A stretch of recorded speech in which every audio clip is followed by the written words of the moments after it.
A very good morning to all my dear friends. Welcome to Study IQ. एक नए week, एक नए दिन की शुरुआत करते हैं एक नए मोटिवेशनल इंस्पायरिंग स्टेटमेंट के साथ। एक प्रश्न है, who is a winner? Winner कौन होता है? तो एक बहुत ही सिंपल डेफिनेशन है। विनर और कोई नहीं होता है, वह वही लूज़र होता है जो हारने के बाद एक बार और प्रयास करता है। डिफीट, सेटबैक्स, चैलेंजेस, हारना, ये सारी चीज़ें काफ़ी नेचुरल चीज़ें हैं, right? It's a very natural thing. अगर ये होता है तो it's a very good thing. ऊपर वाले का आशीर्वाद है कि आप हारते हैं, कि आपको चैलेंजेस फेस करने पड़ते हैं, because it makes you bit more stronger. The only thing that you have to make sure is you have to bounce back, you have to stand up again on your feet. आपको फिर से एक बार प्रयास करना है, फिर से एक बार अपने पैरों पर खड़ा रहना है। And always tell yourself, I am a winner. अपने आप से यही सेंटेंस, ये मंत्र बना लीजिए। Tell yourself, I am a winner. आज 4 अक्टूबर 2021 है, दिन है Monday.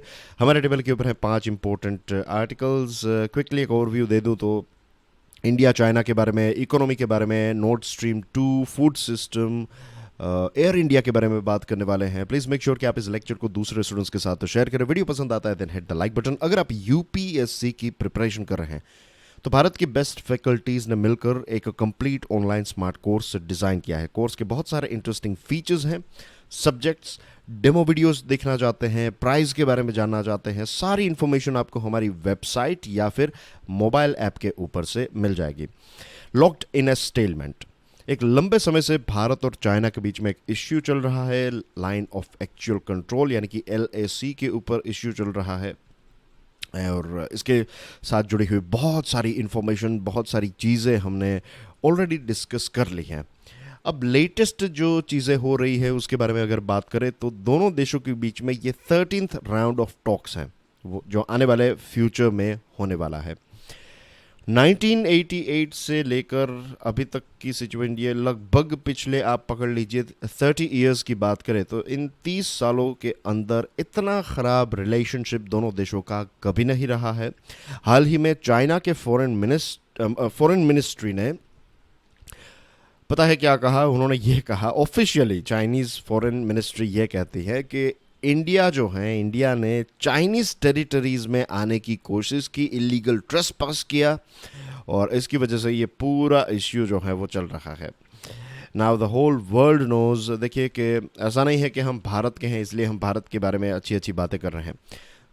As far as China is concerned, लगभग 14 से भी ज़्यादा देशों के साथ चाइना एक ऐसा देश है जो अपनी लैंड बाउंड्री शेयर करता है।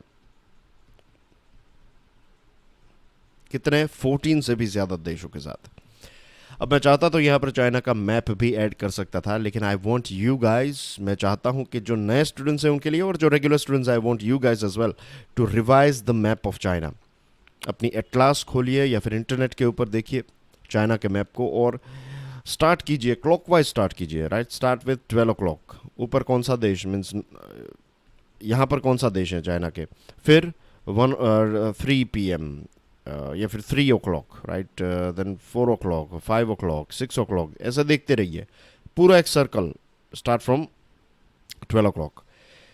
तो देखिए कितने देशों के साथ अपनी लैंड बाउंड्री चाइना जो है वो शेयर करता है। और ये बात मैंने इसलिए उठाई क्योंकि लगभग सभी देशों के साथ लैंड बाउंड्री को लेकर चाइना का इश्यू चल रहा है। तो चाइना के साथ देश है जो किसी दूसरे देशों के क्षेत्र में इश्यूज क्रिएट करना, ये उनकी एक फॉरेन पॉलिसी का हमेशा से पार्ट रहा है। That's what they do. मैंने कई बार इस चीज़ को समझाया, लेकिन फिर भी नए स्टूडेंट्स को ध्यान में रखते हुए I would like to again talk about this thing कि मान लीजिए कि ये दो देश हैं, right? This is India, this is China.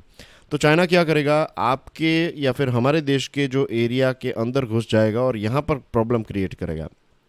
अगर यहाँ पर वो घुस गया और यहाँ पर प्रॉब्लम क्रिएट किया तो होगा ये कि उनके एरिया में तो कोई इश्यू नहीं होगा, जो इश्यू होगा वो हमारे एरिया में होगा। तो पूरा हमारा देश जो है वो इस इश्यू को सॉल्व करने में एक बहुत बड़ी एनर्जी इन्वेस्ट करेगा।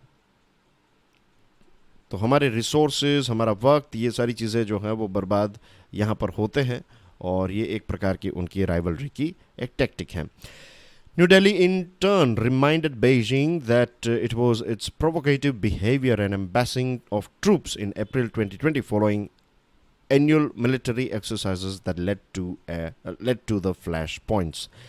भारत ने ये जो चाइनीज़ फॉरेन मिनिस्ट्री है उसका जवाब देते हुए ये कहा कि आपका बिहेवियर प्रोवोकेटिव था, आपने एक एग्रेसिव बिहेवियर दिखाया, आपने एलएसी के नज़दीक में बहुत सारे जो अपने ट्रूप्स हैं, मिलिट्री पर्सोनल हैं, उनको इकट्ठा किया और ये सारे बिहेवियर की वजह से, और आप हमारी टेरिटरी में आ जाते हैं और फिर आप कहते हैं ये वो एक्सेट्रा। तो इस चीज़ की वजह से फ्लैश पॉइंट यानी कि इश्यूज जो हैं वो दोनों देशों के बीच में हुए।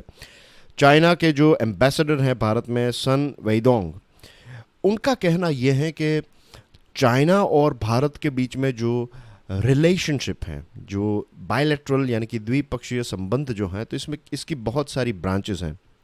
इसमें बिजनेस हैं, education, people to people contact, historical relation, medical relation, trade की बात तो मैंने कर ली, इन्वेस्टमेंट आप पकड़ लीजिए, रिसर्च एंड डेवलपमेंट, अलग अलग WTO के साथ जुड़े हुए जो इश्यूज़ हैं, डेवलपिंग देशों को जो अफेक्ट करते हैं, तो उसमें दोनों देश मिलकर काम करते हैं। तो ऐसी बहुत सारी चीज़ें जो हैं, अलग अलग ब्रांचेस हैं। तो चाइना के जो फॉरेन जो एम्बेसडर है भारत में, उनका कहना यह है कि ये अलग अलग ब्रांचेस में से सिर्फ एक ब्रांच है LAC या फिर बॉर्डर डिस्प्यूट। तो इस एक चीज़ की वजह से पूरे रिलेशनशिप को हमें ख़राब नहीं करना चाहिए। लेकिन भारत अब इस चीज़ को बिलीव नहीं करेगा। एक लंबे समय से चाइना ने हमारे साथ यही किया है। वो ये कहता है कि ये पूरी कहानी नहीं है, ये अलग अलग ब्रांचेस जो हैं, ये सारी ब्रांचेस को हमें बिगाड़ना नहीं चाहिए एक चीज़ की वजह से। भारत ने ये कोशिश की, लेकिन अब ये लगता है कि चाइना ने हमेशा इसका दुरुपयोग किया है। तो भारत ने क्लियरली बता दिया कि अगर आपको हमारे साथ बिजनेस करना है, अगर आपको हमारे साथ रिलेशनशिप डेवलप करना है और रिलेशनशिप को मेंटेन करना है, तो you have to make sure कि बॉर्डर के ऊपर आप जो हैं, आपका बिहेवियर जो है वो पीसफुल होना चाहिए। अच्छी बात यह है कि मिलिट्री कमांडर्स के बीच में जो इस हफ्ते जो बातचीत होगी, तो उसमें हॉट स्प्रिंग्स में जो डिस्प्यूट हुआ था, तो इसको लेकर डिस्कशन होगी। और देमचौक और देपसांग, ये दो जगह ऐसी हैं जहां पर जो डिस्प्यूट्स या फिर जो इश्यूज हैं वो आज भी अनरिजॉल्व्ड हैं, अभी भी ये सॉल्व नहीं हुए हैं। Since the crisis last year, both sides have set up buffer zones in Galwan Valley and on the north bank of Pangong Lake and have disengaged on the south bank and in Gogra। तो अच्छी बात है कि buffer create कर लिया गया है गलवान में, पेंगोंग लेक के आसपास भी बफर क्रिएट कर लिया गया है, और साउथ बैंक जो है वहाँ पर, और साउथ बैंक और गोगरा में डिसएंगेजमेंट हो चुका है। तो कुछ एरिया सॉल्व हो चुके हैं, अभी भी कुछ एरिया जो हैं वो सॉल्व नहीं हुआ है। लेकिन अनफॉर्चुनेटली थोड़े थोड़े समय के बाद हमें इस प्रकार के इंसिडेंट्स भी देखने को मिलते हैं। लगभग 100 जितने ये जो PLA यानी कि people's liberation army, Chinese army के सोल्जर्स भारत में एंटर हुए, और ये लगभग 1 महीने पहले ऐसा हुआ था कि वो हमारे देश में एंटर हुए, उत्तराखंड में एंटर हुए, और वहाँ पर एक ब्रिज जो था उसको डिस्ट्रॉय करके वापस चले गए। तो इस प्रकार की अगर चीज़ें होती रही और ईस्टर्न सेक्टर में अगर चाइना अपनी मिलिट्री को इंक्रीज़ करता रहा, तो फिर ये इश्यू जो है वो और ज़्यादा स्ट्रेच होता रहेगा। आज के लेक्चर की PDF को डाउनलोड करने के लिए check out my Telegram channel. You can follow me on Facebook, Insta and Twitter as well. बात करते हैं इकोनॉमी के बारे में।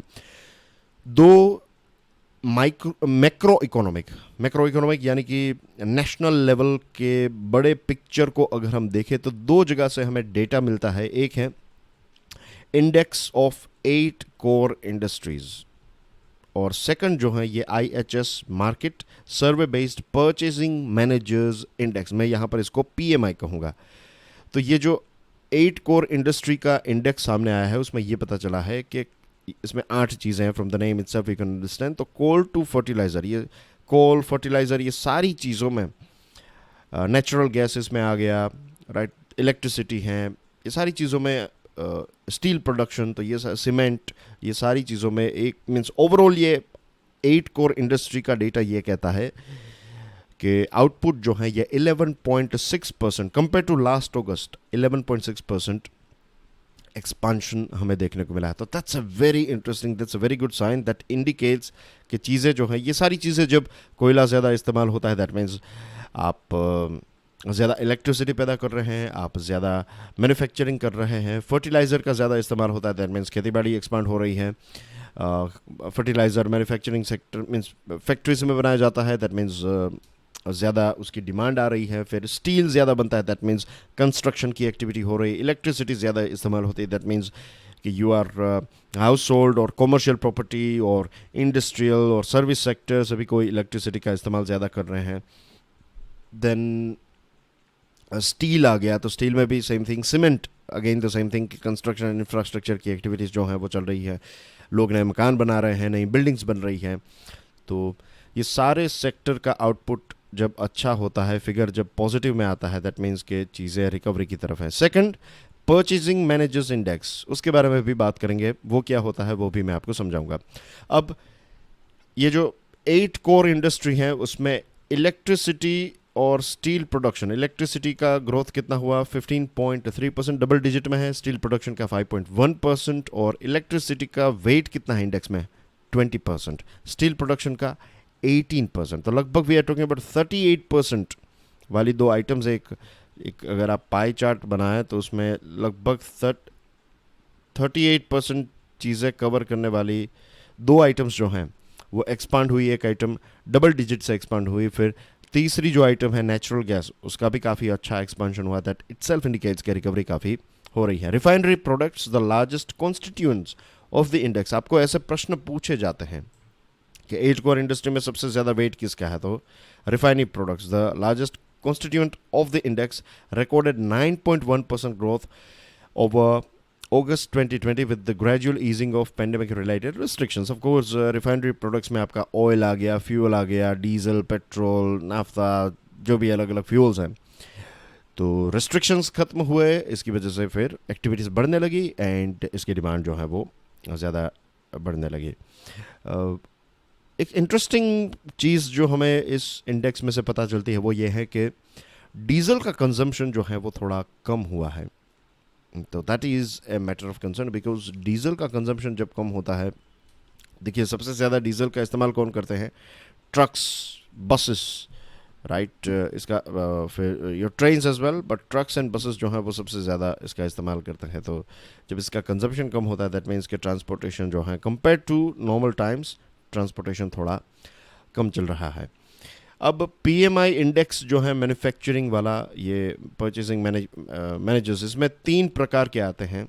आईएचएस परचेजिंग मैनेजर्स इंडेक्स, एक रहता है मैन्युफैक्चरिंग के साथ जुड़ा हुआ, एक सर्विस के साथ जुड़ा हुआ, और एक होता है कॉम्पोजिट, जो दोनों के बारे में हमें बताता है. मैन्युफैक्चरिंग के बारे में बात करें या फिर ये जो पीएमआई डेटा हमारे सामने जो आया है उसमें ये पता चलता है कि इसमें ये एक और चीज़ मैं बता दूं कि पीएमआई इंडेक्स का ऐसा होता है कि अगर 50 से ज़्यादा आंकड़ा बढ़ रहा है, दैट मीन्स चीज़ें पॉजिटिव चल रही है. 50 से कम होता है, दैट मीन्स चीज़ें नेगेटिविटी की तरफ है. तो अगस्त में ये 52.3 था, अब ये 53.7 है. तो अगर इस चीज़ को आप समझे, दैट मीन्स 52 से 53, that is a good sign, यानी कि ये चीज़ ग्रो हो रही है. पीएमआई परचेसिंग मैनेजर्स इंडेक्स, यानी कि फैक्ट्री को नए ऑर्डर्स मिल रहे हैं और प्रोडक्शन जो है वो बढ़ रहा है. तो ये सारी चीज़ें जो हैं वो अच्छी निशानियां हैं. भारत का बहुत सारा सामान, मैन्युफैक्चर्ड गुड्स जो हैं वो इंटरनेशनल मार्केट में भी काफ़ी हम बेच पाए हैं, और इसकी वजह से भी ये पीएमआई जो है वो इंक्रीज़ हुआ है. फेस्टिवल सीज़न, दिवाली अब दूर नहीं है, तो इसकी वजह से भी ये है कि प्रोडक्शन जो है उसको काफ़ी इन्वेंटरी, यानी कि आपका स्टॉक जो है उसको तैयार किया जाता है. बहुत लोग कार्स खरीदेंगे, फ्रिज खरीदेंगे, टेलीविज़न खरीदेंगे, मोबाइल फ़ोन खरीदेंगे, बहुत सारी चीज़ें खरीदेंगे because of this festival season. ये एक ऐसा समय होता है फेस्टिवल सीज़न वाला जब सबसे ज़्यादा बिजनेस जो है वो अलग अलग कंपनीज इस महीने में करती हैं. तो इसकी वजह से भी स्टॉक जो है वो बिल्डअप किया हो, तो इसकी वजह से भी ये पीएमआई जो है वो इंक्रीज है कि इंटरनेशनल मार्केट भी है और ये फेस्टिवल सीज़न, ये दो चीज़ें हैं. अनफॉर्चुनेटली जॉब्स उतनी ज़्यादा जो है वो जनरेट नहीं हुई है, अच्छी गुड क्वालिटी की जॉब्स इतनी ज़्यादा जनरेट नहीं हुई, तो ये एक चिंता का विषय डेफिनेटली है. अब बात करते हैं NS2 के बारे में, that is Nord stream 2 pipeline. एक आई एम नॉट श्योर कि आपने कभी हाल में पिछले लगभग 1-2 साल में इसके बारे में सुना हो, आई एम नॉट श्योर, लेकिन एक एक एक प्लान था कि एक पाइपलाइन तैयार की जाएगी जो ईरान का गैस पाकिस्तान और वाया पाकिस्तान इंडिया तक गैस पाइपलाइन के माध्यम से भारत को गैस मिलेगा डायरेक्टली ईरान का। फिर Turkmenistan Afghanistan Pakistan India pipeline, Tapi, TAPI इसको कहते थे। ये भी अभी एक पाइप ड्रीम ही है। ये सारे अलग अलग देश इस प्रकार के बड़े बड़े प्रोजेक्ट्स के बारे में सपने देखते रहे, और दूसरी तरफ बहुत सारी कंट्रोवर्सीज होने के बावजूद भी नॉर्ड स्ट्रीम 2 पाइपलाइन जो है वो कंस्ट्रक्ट भी की गई और जल्दी इसका इस्तेमाल भी स्टार्ट हो जाएगा। ये रशिया का जो गैस है, as you can see here on the screen, तो ये नॉर्ड स्ट्रीम 2 पाइपलाइन है, ये वाली जो पाइप है, तो ये यहाँ से स्टार्ट होके फिर जर्मनी तक गैस जो है रशियन गैस पहुँचाया जाएगा। 2016 में इसको मैन्युफैक्चर करने की शुरुआत की, इसके साथ जुड़े हुए प्रोडक्ट्स, और कंस्ट्रक्शन जो है वो 2018 में हुआ। And as you can see now कि लगभग ये ख़त्म, मीन्स इट्स ओवर नाउ, अब इसको स्टार्ट करने की बात है। 1224 किलोमीटर लंबी ये पाइपलाइन है, अंडर सी पाइपलाइन है, और $11 बिलियन का इसका कॉस्ट हुआ। अब एनर्जी एक ऐसा विषय है जो हमेशा पॉलिटिक्स से घिरा हुआ है और पॉलिटिक्स इसके ऊपर होता ही रहता है। रशियन अथॉरिटीज़ का कहना यह है, देखिए सबसे पहले तो मैं ये बता दूं कि अब ये कंट्रोवर्सी में क्यों है। As we all know, USA और रशिया के रिलेशनशिप किस प्रकार के हैं। तो यूएसए ने रशिया के ऊपर सैंक्शंस लगाए, फिर रशिया ने क्या किया, यूक्रेन नाम का जो देश है, तो यूक्रेन का एक क्रीमिया नाम का पोर्शन है,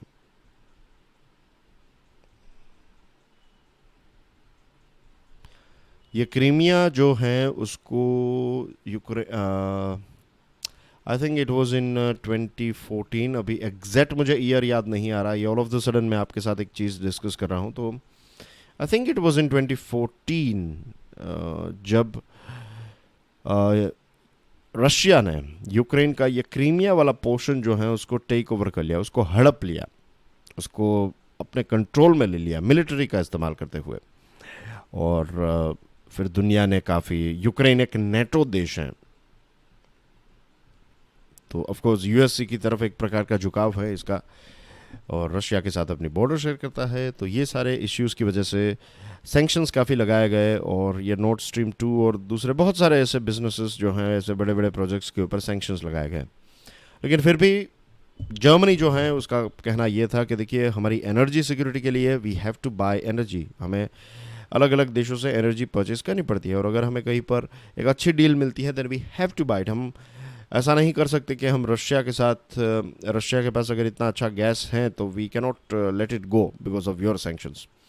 रशियन अथॉरिटी का कहना यह है कि ये एक बहुत बड़ा प्रोजेक्ट है। Of course 55 billion cubic meters of gas हर साल NS2 जो है वो पहुंचाएगा, और 26 मिलियन हाउस होल्ड्स तक गैस पहुंचाएगा, और जो स्टोरेज इन्वेंटरीज हैं उसको रीस्टॉक कर पाएगा, यानी कि स्टोरेज में भी आप काफ़ी अच्छी क्वांटिटी का गैस रख पाएंगे।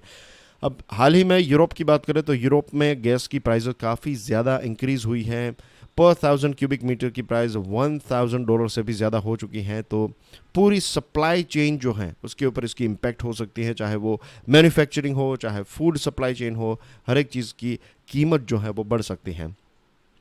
जर्मनी के चांसलर जो थे एंजेला मर्केल, तो उनके ऊपर ये इल्ज़ाम लगाया गया है बाय पोलैंड एंड यूक्रेन। उनका कहना यह है कि यूरोपियन यूनियन की यूनिटी जो है उसको कमज़ोर करने का काम एंजेला मर्केल ने किया है by joining this Nord stream 2। और उनका कहना यह है कि रशिया से आपको ये गैस जो है वो नहीं खरीदना चाहिए, ये एक NS2 जो है इसकी वजह से फिर रशिया धीरे धीरे बहुत सारे देशों के ऊपर अपनी पकड़ मजबूत कर लेगा, हम उनके ऊपर डिपेंडेंट हो जाएंगे क्योंकि वहाँ से गैस आ रहा है एक्सेट्रा। अब यूक्रेन ऐसी बातें इसीलिए भी करता है क्योंकि एक लंबे समय से यूक्रेन ने अपनी इकोनॉमी को डाइवर्स नहीं किया, अपनी इकोनॉमी को बहुत ही बेसिक रखा उन्होंने। सबसे ज़्यादा यूक्रेन पैसा इस चीज़ से कमाता था कि रशिया का गैस जो है वो वाया यूक्रेन रोड के माध्यम से, रेल के माध्यम से जाता था, तो उससे उनको कमीशन मिलता था, ट्रांजिट का कमीशन। तो ये इतना ज़्यादा कमीशन मिलता था, मीन्स एक लो हैंगिंग फ्रूट आप कह सकते हैं, कैश काउ थी उनके लिए कि उनको पैसे मिलते ही रहते थे इस ट्रांजिट में से। तो उन्होंने कभी भी अपनी इकोनॉमी को डाइवर्स करने का या फिर दूसरे क्षेत्रों में इन्वेस्ट करने के बारे में नहीं सोचा। और अब क्योंकि नॉर्थ स्ट्रीम 2 जैसी पाइपलाइंस आएगी तो फिर यूक्रेन की इनकम जो है वो अफेक्ट होगी।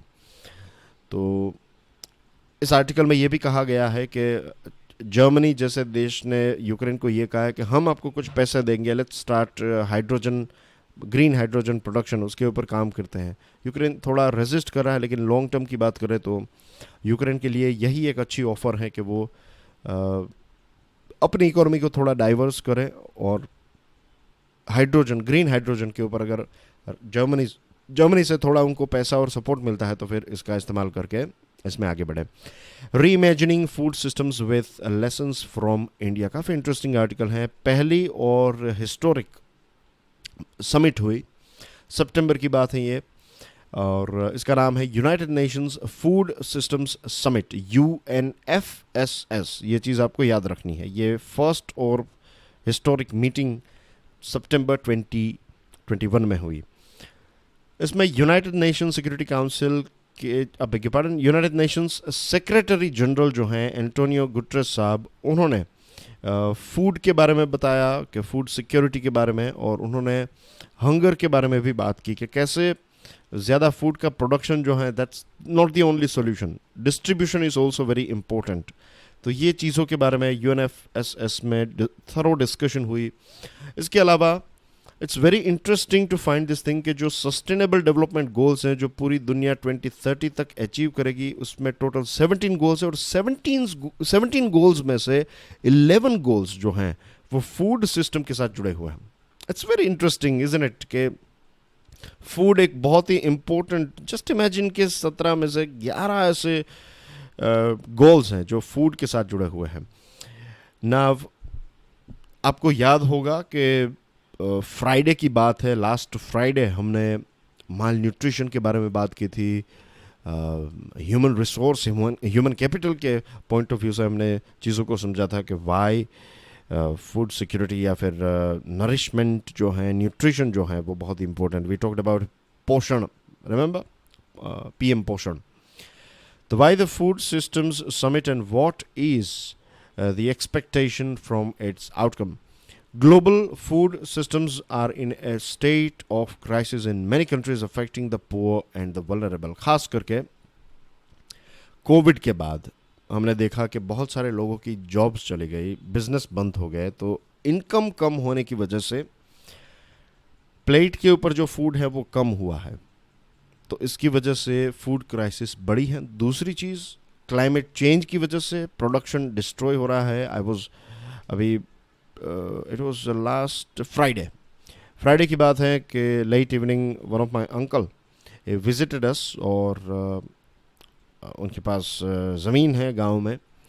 तो ही वॉज टेलिंग मी कि कैसे अलग अलग क्रॉप्स जो हैं, जैसे कि ग्राउंड नट हैं, देन ग्राउंड नट, ऑनियन, ये सारी चीज़ें जो हैं वो बर्बाद हो गई, क्योंकि पिछले कुछ दिनों से बहुत ज़्यादा बारिश हुई, और ज़्यादा बारिश की वजह से लगभग उनका पूरा सामान जो है वो बिगड़ गया। तो क्लाइमेट चेंज की वजह से फूड प्रोडक्शन के ऊपर एक इम्पैक्ट देखने को मिलती है, और फूड वेस्टेज भी काफ़ी होता है। प्रोडक्शन टू प्लेट अगर आप देखें तो ऐसा नहीं है कि इस दुनिया में फूड प्रोडक्शन कम हो रहा है। प्रोडक्शन तो अच्छी क्वांटिटी का होता है, लेकिन इसका मतलब यह नहीं है कि हर एक व्यक्ति की प्लेट के ऊपर खाना अवेलेबल होगा। It's not like that. Production से कुछ नहीं होता। प्रोडक्शन इम्पोर्टेंट है, लेकिन प्रोडक्शन के साथ साथ डिस्ट्रीब्यूशन भी इम्पोर्टेंट है। वरना आज के इस 21st सेंचुरी के ज़माने में क्या आप बिलीव कर सकते हैं कि हर रोज़ 811 मिलियन लोग इस दुनिया में ऐसे हैं जिनको हर रात भूखा सोना पड़ता है। एंड इससे मैं एक और चीज़ आपको बताना चाहता हूँ कि अगर आपको दिन में 3 टाइम खाना मिलता है तो अपने आप को बहुत ही लकी मानिएगा। इस दुनिया में 811 मिलियन लोग ऐसे हैं जिनको रात में खाना नहीं मिल पाता। तो कई बार ऐसा होता है ना कि मेरे साथ ही ऐसा क्यों होता है, why it happens with me, ये वो एक्सेट्रा, ये सारी कंप्लेंट्स जब भी आप करें तो रिमेंबर दिस फिगर 811, इसको याद रखिएगा। आपका जीवन जीने का पर्सपेक्टिव जो है वो चेंज हो जाएगा। So what we need to do, ensure access to safe and nutritious food for all. Access is important. Production किया है तो उसका access भी होना चाहिए। Shift to sustainable consumption patterns. Wastage कम हो, sustainable consumption, proper storage, ये सारी चीज़ें। Boost nature positive production. जितना ऑर्गेनिक और नेचुरल कर सके ताकि दूसरे पॉल्यूशंस ना हो। Advance equitable livelihoods. हर एक के पास जॉब, कुछ ना कुछ काम, लाइवलीहुड की अपॉर्चुनिटीज़ क्रिएट करना। Build resilience to vulnerabilities, shocks and stress, जैसे कि कुछ ऐसी चीज़ें करना जिससे क्लाइमेट चेंज के बारे में जो हमने बात की, तो ऐसी चीज़ें ना उसको मिटिगेट कर पाएँ। तो ये जो UNFSS की मीटिंग हुई उसमें ये भी डिस्कशन हुई कि भारत का जो एक फूड इनसिक्योरिटी के साथ जो एक एक्सपीरियंस है ये दुनिया को बहुत काम आ सकता है। भारत ने ज़मीन में बदलाव किया, लैंड रिफॉर्म्स किए, पब्लिक इन्वेस्टमेंट, गवर्नमेंट ने पैसे इन्वेस्ट किए, इंस्टीट्यूशनल इंफ्रास्ट्रक्चर, नई regulatory system, public support, agri market, prices के ऊपर रिसर्च डेवलपमेंट, ये सारे अलग अलग स्टेप्स अलग अलग समय पर उठाए और सारी चीज़ों का नतीजा ये हुआ कि हमारा देश जो है, जो दूसरे देशों से खाने की चीज़ें मंगवाता था, आज हमारा देश जो है एक एक्सपोर्टर बन गया। 1991 से 2015 के बीच में भारत ने दूसरे भी बहुत बड़े चेंजेस किए। सिर्फ खेतीबाड़ी के ऊपर नहीं, किसान हॉर्टिकल्चर यानी कि fruits and vegetables, dairy production, animal husbandry, fishery sector, ये सारे अलग अलग सेक्टर से एक्स्ट्रा इनकम भी जनरेट हुई है। सबसे बड़ा जो कंट्रीब्यूशन है भारत का, मीन्स दुनिया को एक लेसन जो मिल सकता है, that is from national food security act 2013। लगभग 1 बिलियन लोगों को डायरेक्टली इनडायरेक्टली भारत जो है मीन्स ये फूड सेफ्टी प्रोवाइड करता है, ये नेशनल फूड सिक्योरिटी एक्ट, और हमारे देश की लगभग 70% पॉपुलेशन को इससे डायरेक्टली फ़ायदा भी होता है। Dietary diversity, nutrition and related health outcomes are another area of concern, as a focus on rice and wheat has created nutritional challenges of its own. सिर्फ राइस और वीट के प्रोडक्शन से कुछ नहीं होगा, वी हैव टू डाइवर्सिफाई। मैंने आपको बताया था कि बैलेंस डाइट जो है दैट इज़ इम्पोर्टेंट, और इसको लेकर हमारे देश में चना और बहुत सारी चीज़ें उगाई जाती हैं और इससे दुनिया को भी एक लेसन मिलता है। फूड वेस्टेज हमारे देश में बहुत ज़्यादा है। 1 लाख करोड़ रुपए का फूड वेस्टेज होता है, 1 लाख करोड़ रुपए का। तो डिस्ट्रीब्यूशन को हमें ट्वीक करना है, डिस्ट्रीब्यूशन में जो लीकेजेस हैं, जो वेस्ट होता है, ये सारी चीज़ों को we have to get rid of it. और आज भी हमारे देश में फूड सरप्लस देश होने के बावजूद भी हमारे देश में 50% जितने लोग ऐसे हैं जो अंडर न्यूट्रिशन में हैं, तो this is not acceptable. Food जो है ये एक प्रकार की वैक्सीन भी है। फूड जो है उससे इम्यूनिटी भी बढ़ती है, तो we need proper balanced food for everyone. तो लेट्स होप के देश में और दुनिया में अलग अलग जो स्टेक होल्डर्स हैं, इसमें सिटीजन्स आ गए, आपकी civil society organization, private sector, government, सभी मिलके ये जो दुनिया है उसको भूखमरी से या फिर हंगर से 2030 तक आज़ाद कर पाएंगे। Maharaja price to pay for an aviation home coming. Tatas ने बिड जीत ली है, उनको सरकार का ग्रीन सिग्नल मिल गया, तो Tata is the new owner of, Tata sons is the new owner of Air India. Tata का एक और जॉइंट वेंचर है सिंगापुर एयरलाइंस के साथ, विस्तारा करके, विस्तारा नाम है उनकी एयरलाइंस का, और एक एक्सपीरियंस रहा है टाटा का ऑफ कोर्स एयरलाइंस के साथ। अब टाटा ने एयर इंडिया को और इंडियन एयरलाइंस को ख़रीदा है। कहता है कि एयर इंडिया जो है, air India basically 2000, air India और इंडियन एयरलाइंस दोनों 2007 तक जब मर्जर हुआ इन दोनों का, उससे पहले दोनों ब्लैक में थी। ब्लैक यानी कि दोनों फाइनेंशियली हेल्थी कंपनीज थी, लेकिन फिर मर्जर किया गया और उसके बाद तब से फिर धीरे धीरे रेड की तरफ आगे बढ़ने लगी, नुकसान काफ़ी ज़्यादा होने लगा। अब आप समझ लीजिए कि टाटा जो है वो ये एयर इंडिया एक्सप्रेस, विस्तारा और एयर एशिया इंडिया, ये चारों एयरलाइंस जो हैं उनको संभालेगा। अब देखते हैं क्या ये चारों को मर्ज किया जाएगा, अगर मर्ज किया जाएगा तो क्या ये एक परफेक्ट फिट हो पाएगा। मर्जर्स जो हैं वो ऑलवेज सक्सेसफुल नहीं होते हैं। क्या इंडिपेंडेंटली इनको चलाया जाएगा, वो तो समय ही बता सकता है। विस्तारा ने अलग अलग जगहों पर नए रूट्स स्टार्ट किए हैं, तो अपनी विंग्स जो हैं वो धीरे धीरे वो स्प्रेड कर रहा है।